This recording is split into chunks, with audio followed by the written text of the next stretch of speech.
Senator Josh Hawley recently made a pretty big whoopsie on social media. Whoopsie. In a 4th of July tweet, Hawley had used a false quote to make a false claim about America. That's right. USA, USA, USA. Here's what he said.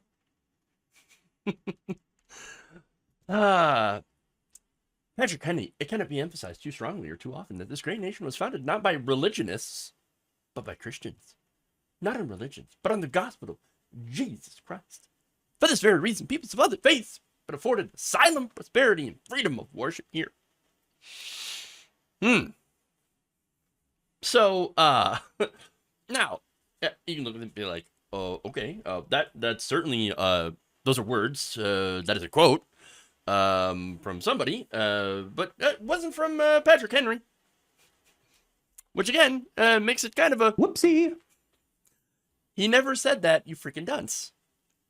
It's amazing that in the year 2023, when human beings carry devices, such as this, that, allow them to have access to knowledge at the tip of their fingers, okay?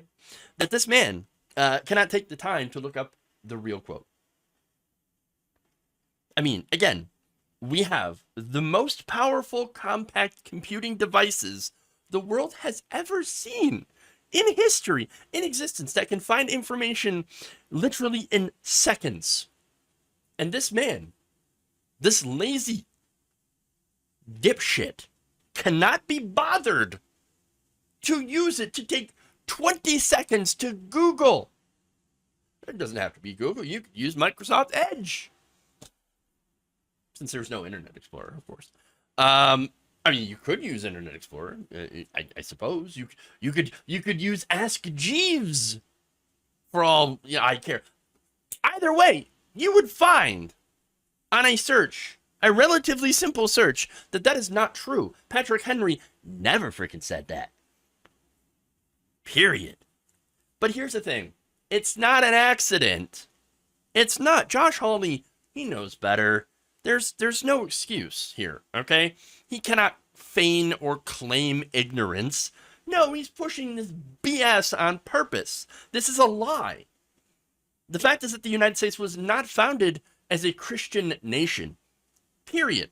It's just not true. Doesn't matter how many times you want to repeat it and how many times you want to type it into the, into the Facebook comment or YouTube comment or tweet or, oh God. You can sit there and rage post as much as you want, but that does not make it true. That does not make it a fact. The fact is that if you think that way, you're wrong. Factually, you are incorrect. Period. The First Amendment makes it very, very clear. For this to be a Christian nation, we would have to establish Christianity as the national religion. Is Christianity the national religion? Is it promoted by the United States government right now? No, it is not. In fact, the founders would have had to do that at the inception, which again is their claim. Oh, well, if it's founded as a Christian nation, then certainly they would have put some stuff in the Constitution that says that clearly. And if you read the damn thing, you would know, oh yeah, there's really nothing in there that says Christianity is the national religion. It's just, again, the founders did not put this in the Constitution. And look, and that's not. This is despite the fact that, of course, that some of them, Patrick Henry, in particular, being deeply religious people, they could have, but they decided not to. So now, where did this quote come from? From a 1956 article that discussed Patrick Henry's faith. So this was somebody analyzing this and putting their own opinion. And now, as far as I know, the first person to attribute this falsely to Patrick Henry is Minister David Barton, writing in his book in 1988, The Myth of Separation. Gee, I wonder what that's all about. Want to guess? Want to guess what that book's about? Look, this is one of a long line of, again, conservative falsehoods that America is a Christian nation, that we are based in the Bible, And that entire narrative has a goal of pushing religion onto every American citizen, whether they want it or not. And by the way, people who are religious, they don't want that either. They don't want someone else's religion or even their own religion being pushed on everyone else. This is a small fringe minority of people that think that their religion, it's my way or the highway. We're going to make America into basically, the Christian Iran. It's literally one of the most un-American things that you can do, other than, of course, align yourself with literal Confederates and their cause. Yeah. But let me tell you why they do it. At least my opinion, my humble opinion here. They do it because they hate America as it is. Hyperbolic? No. True. It's true, though. It's true. The conservative movement exists today.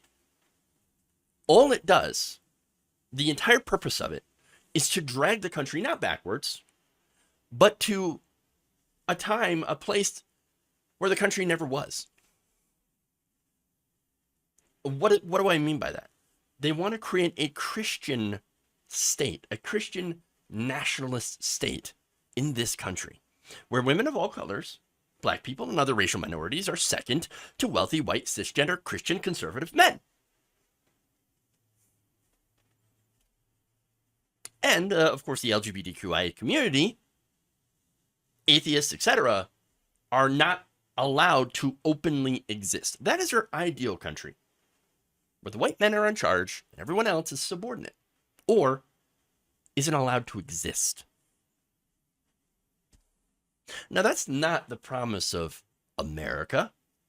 The promise of America is supposed to be freedom, liberty for all. Trying to push your falsehood that this is a Christian nation runs antithetical to what America is supposed to be all about. If you agree with this, then you can't dare call yourself a patriot. Because you know what? Real patriots are the ones that actually follow the Constitution. Yeah. And the ones that, actually have read it and know what it means and believe in it. USA, USA, USA. Josh Hawley ain't one of those people.